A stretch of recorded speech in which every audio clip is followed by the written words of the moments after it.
This is a rematch 40 years in the making. The last time we put these three ponies up against each other, Neil Armstrong was planting the American flag on the moon, while back home other Americans were burning their draft cards. And the V8-powered Mustangs, Challengers, and Camaros were burning rubber. The times may be a-changin', but muscle cars aren't the province of those who worry about the future beyond the next quarter mile.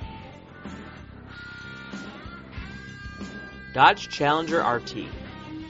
Quad headlights blazing from the slot, a single bar of wall-to-wall taillights, hood vents, chrome wheels with the glint of Kragers, black stripes that end in the 6-inch high RT letters on the hips.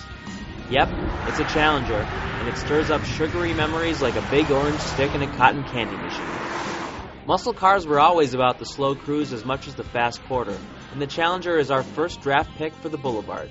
It seats four comfortably, and every control and motion is cushioned, from the pillow-soft clutch to the 6-speed featherweight pistol shifter to the mellow suspension that floats over railroad tracks.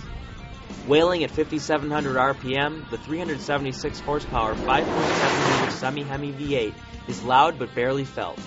Only the heavy, vague steering is a burden, and we wish the brake pedal wasn't quite so swampy. Want to know what the glory years were really like?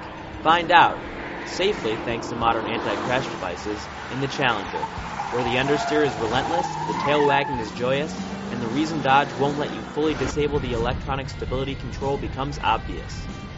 One test driver called it the perfect muscle car, if you live in Kansas. The styling exuberance outside isn't echoed within, where coal-black plastic is indifferently shaped into something only vaguely sporty. At least it's functional, with large gauges reading the vitals and a touchscreen nav console for guidance. At 5.1 seconds to 60, the Challenger is the slowest here, although its additional power enables it to match the 560-pound lighter Mustang in the quarter mile and outrun it at higher speeds. The Challenger has enough retro reverb to satisfy die-hard fans, and it floats in for third place. Chevrolet Camaro SS. Love or hate the styling, credit GM for striking out in new directions instead of shamelessly pandering to retro like the other two cars. The chop top is pure outlaw, but the Camaro needs more glass. The seats are low and the dash and doors close in like canyon cliffs, with rear quarter views pinched by the upswept shoulders and massive C-pillars. Smaller side mirrors complete the vision jamming. Because you see so much of the interior, we're thankful that GM designers committed their best ideas to it with wing-shaped gauge pods, a deep dish steering wheel, and the unusual waistband of black fabric. Frankly, we expected the 60-mile-per-hour mark to arrive sooner than 4.8 seconds. That's only a tenth better than the Mustang, which has 111 fewer horsepower and is 300 pounds lighter. Still, the Camaro was quicker through the quarter mile, and our low-miles test car may still have been tight. Even if true, the 426 horsepower 6.2-liter LS3 V8 socks it to you in the low and mid-range revs much harder than the peaky Dodge and Ford.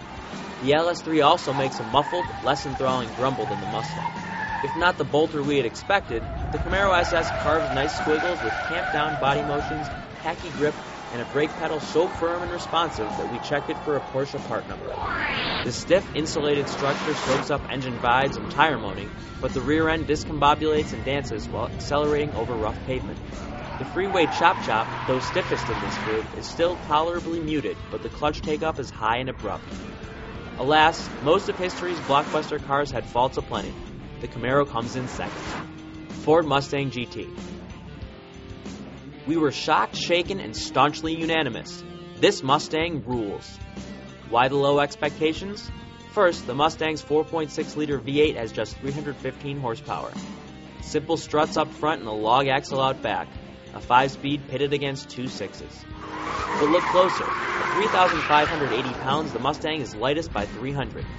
A lively throttle reels in 60 miles per hour nearly as quickly as the Camaro, and the car pulls the highest skid pad speed by a wide margin. The Ford stops in the same distance as the Mega Brake Camaro, and it returned the best fuel economy. The steering is fast, direct, and, though still a bit isolated, far more naturally weighted than the other two. Body control with the track pack is astounding.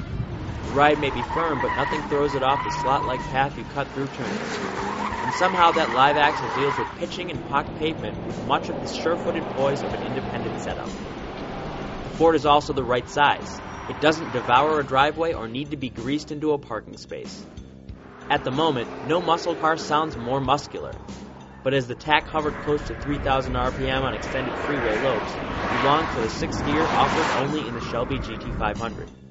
The cabin trim is now less gulag-like, with stitched inserts on the doors and classy panels of low-luster foam metal across the dash. So why did the Mustang win?